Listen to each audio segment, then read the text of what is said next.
Hello students, welcome to my channel NCERT expert. आज हम करेंगे क्लास 8 साइंस का चैप्टर चल रहा है हमारा 15 सम नेचुरल फिनोमिना। इसका हम फर्स्ट पार्ट कर चुके हैं। अब हम करेंगे इसका second part, the story of lightning. It is now possible to explain lightning in terms of the charges produced by rubbing. अब हम लाइटनिंग को एक्सप्लेन कर सकते हैं। अब पॉसिबल हो गया है कि हम लाइटनिंग को एक्सप्लेन कर सकते हैं इन terms of charges produced by rubbing. Rubbing से जो चार्जेस प्रोड्यूस होते हैं।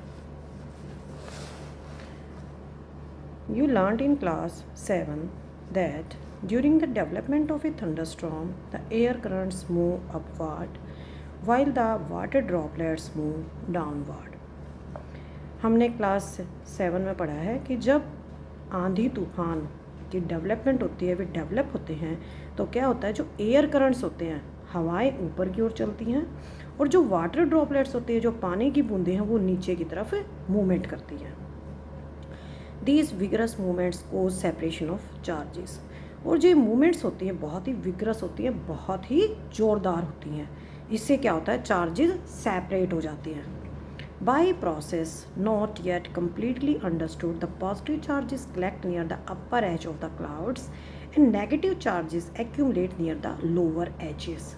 तो जो बादल हैं, बादल के जो ऊपरी हिस्सा है, वहाँ पे पॉजिटिव चार्जेस कलेक्ट हो जाते हैं, और जो बादल का नीचे वाला हिस्सा है, वहाँ पे नेगेटिव चार्जेस कलेक्ट हो जाते हैं। और ग्राउंड के ऊपर कौन सा चार्ज होता है, पॉजिटिव चार्ज होता है।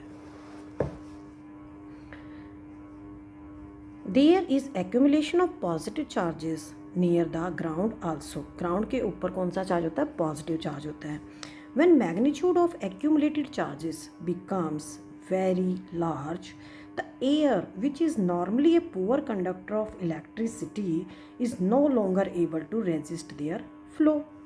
जब इन accumulated charges का आकार बढ़ जाता है, ये बहुत ज़्यादा हो जाते हैं, तो एयर क्या है, एयर एक पुअर कंडक्टर है इलेक्ट्रिसिटी का, ठीक है।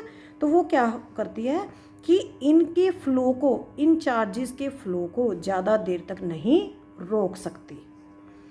Negative and positive charges meet. Positive charges जो क्लाउड्स के अंदर होते हैं अपर एज पे, और जो नेगेटिव चार्जेस हैं जो क्लाउड्स के लोअर एज पे होते हैं, वे आपस में मिल जाते हैं, producing streaks of bright light and sound. We see streaks as lightning. और जो ये धारियाँ प्रोड्यूस होती हैं चमकती हुई रोशनी की, ये क्या है, लाइटनिंग है। और साउंड प्रोड्यूस होती है, वो बादल गरजने की आवाज़ होती है। The process is called an electric discharge. और इस प्रोसेस को क्या बोलते हैं, इलेक्ट्रिक डिस्चार्ज। तो लाइटनिंग क्या है, lightning is an electrical discharge. तो यहाँ पर ये डायग्राम में दिखा रखा है कि ये एक क्लाउड है, क्लाउड का ऊपर वाला हिस्सा यहाँ पे पॉजिटिव चार्ज है, क्लाउड के नीचे वाले हिस्से में नेगेटिव चार्जेस हैं, और ग्राउंड के ऊपर यहाँ पर पॉजिटिव चार्जेस हैं। The process of electric discharge can occur between two or more clouds or between clouds and the earth. जो इलेक्ट्रिक डिस्चार्ज का प्रोसेस है, वो दो या दो से अधिक क्लाउड्स के बीच में हो सकता है, और किसके बीच में हो सकता है, क्लाउड्स और अर्थ के बीच में हो सकता है।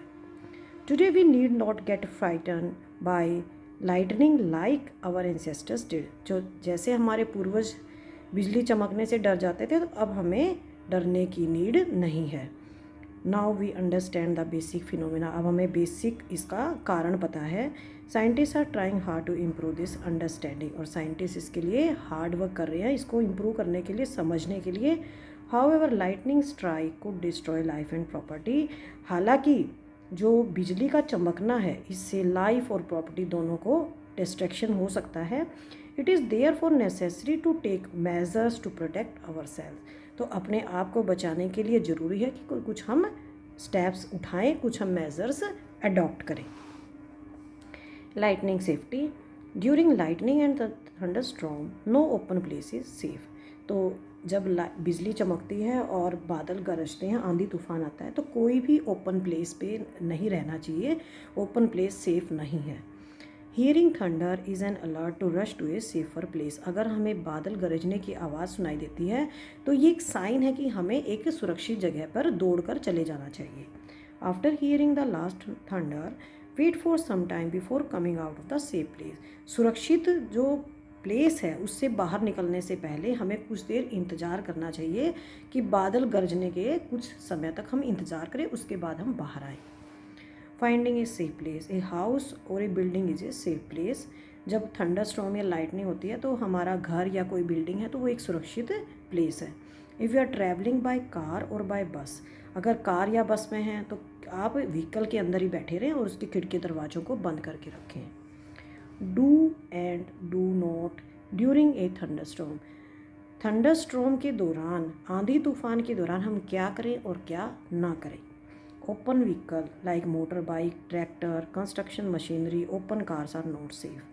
तो जब थंडर स्टॉर्म आता है तो उस टाइम हमें मोटर बाइक को यूज़ नहीं करना चाहिए, ट्रैक्टर को भी, और जो कंस्ट्रक्शन मशीनरी होती है उसको भी यूज़ नहीं करना चाहिए, और जो ओपन कार्स होती हैं, बिना जो छत की कार होती है, उन्हें हमें यूज़ नहीं करना चाहिए क्योंकि वे सुरक्षित नहीं होती। Open fields, tall trees, shelters in parks, elevated places don't protect us from lightning strokes. तो अगर हम लाइटनिंग स्ट्रोक से बचना चाहते हैं तो हमें खुले खेतों में, बड़े पेड़ों के नीचे, या जो पार्क के अंदर आश्रय स्थल बने होते हैं, या एलिवेटेड प्लेसेस जो ऊंचे ऊंचे स्थान होते हैं, वहाँ पर हमें नहीं जाना चाहिए क्योंकि ये आंधी तूफान के समय गिर सकते हैं। Carrying an umbrella is not at all a good idea during thunder storm. अगर थंडर स्टॉर्म आया हुआ है और हम अम्ब्रेला लेके बाहर जा रहे हैं तो ये सेफ़ आइडिया नहीं है।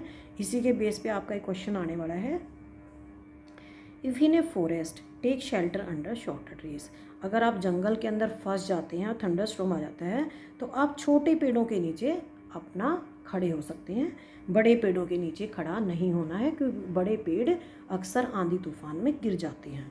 If no shelter is available and you are in open field, stay far away from trees. अगर कोई शेल्टर नहीं मिल रहा है और आप एक ओपन फील्ड में खड़े हो तो आपको क्या करना है कि जो लंबे लंबे पेड़ हैं उनसे आपको दूर रहना है। स्टे अवे फ्रॉम पोल्स, और जो बिजली के खंभे हैं उनसे भी आपको दूर खड़े होना है, और अदर मेटल ऑब्जेक्ट्स, और जो लोहे के बड़ी बड़ी ऑब्जेक्ट्स हैं, पिलर्स हैं, उनसे भी आपको दूर रहना है। Don't lie on the ground, ground के ऊपर लेटना भी नहीं है।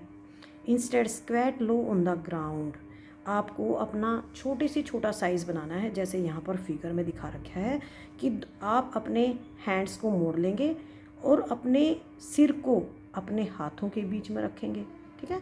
Place your hands on your knees, अपने हैंड्स को आप अपने घुटनों पर रखेंगे।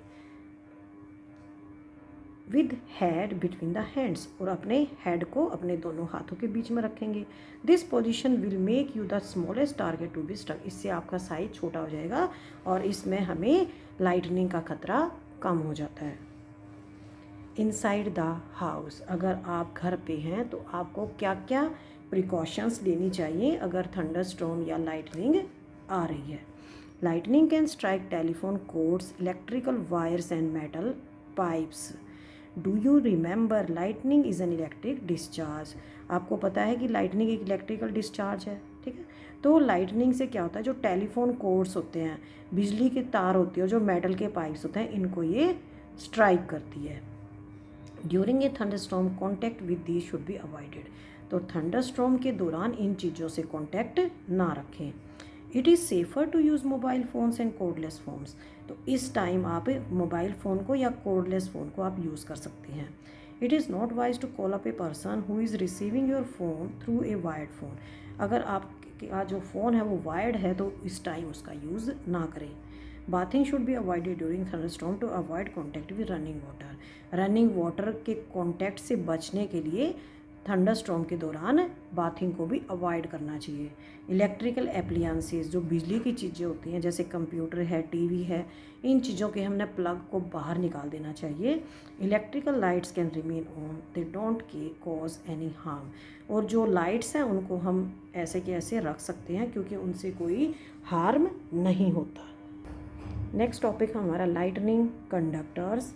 Lightning conductor is a device used to protect buildings from the effect of the lightning.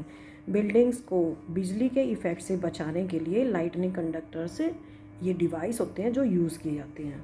A metallic rod, lightning conductors क्या होते हैं, एक मेटालिक रॉड होती है टॉलर देन द बिल्डिंग, जो अगर आपकी बिल्डिंग जितनी भी लंबी है उससे थोड़ा सा लंबी होती है, metallic rod is installed in the wall of the building, building की दीवारों में लगाई जाती है जब बिल्डिंग को बनाया जाता है। One end of the rod is kept out in the air and other is buried deep in the ground. तो जो रॉड का एक एंड है उसको हम बाहर एयर में छोड़ देते हैं और जो दूसरा एंड है उसको हम ग्राउंड में नीचे गाड़ देते हैं। The rod provides easy route for the transfer of electric discharge to the ground. अगर बिजली गिर जाती है तो इससे क्या होता है, बिजली रॉड के जरिए कहाँ पहुँच जाती है, ग्राउंड में चली जाती है। Metal columns used during construction, electrical wires and water pipes in the building also protect us to an extent, but don't touch them during a thunderstorm. जो मेटल कॉलम्स होते हैं जो कंस्ट्रक्शन के दौरान यूज़ किए जाते हैं, जो पिलर्स होते हैं घरों में, और जो इलेक्ट्रिकल वायर्स होते हैं और जो वाटर पाइप्स होते हैं बिल्डिंग्स में, ये भी हमें कुछ हद तक लाइटनिंग से प्रोटेक्ट करते हैं, लेकिन थंडरस्टॉर्म के दौरान इनको टच नहीं करना चाहिए। यहाँ पर ये फिगर के अंदर लाइटनिंग कंडक्टर शो किया गया है। ये एक बिल्डिंग है और बिल्डिंग से ऊंची ये एक रॉड होती है, इसको बोलते हैं लाइटनिंग कंडक्टर। एक एंड इसका एयर में होता है और दूसरा एंड इसका नीचे यहाँ पे ग्राउंड के अंदर बरी किया जाता है, उसको गाड़ा जाता है। तो इस चैप्टर के थर्ड पार्ट में मैं आपको अर्थक्वेक्स के बारे में कराऊंगी। अगर कोई आपका डाउट है तो आप कमेंट सेक्शन में पूछ सकते हैं। थैंक यू बच्चों।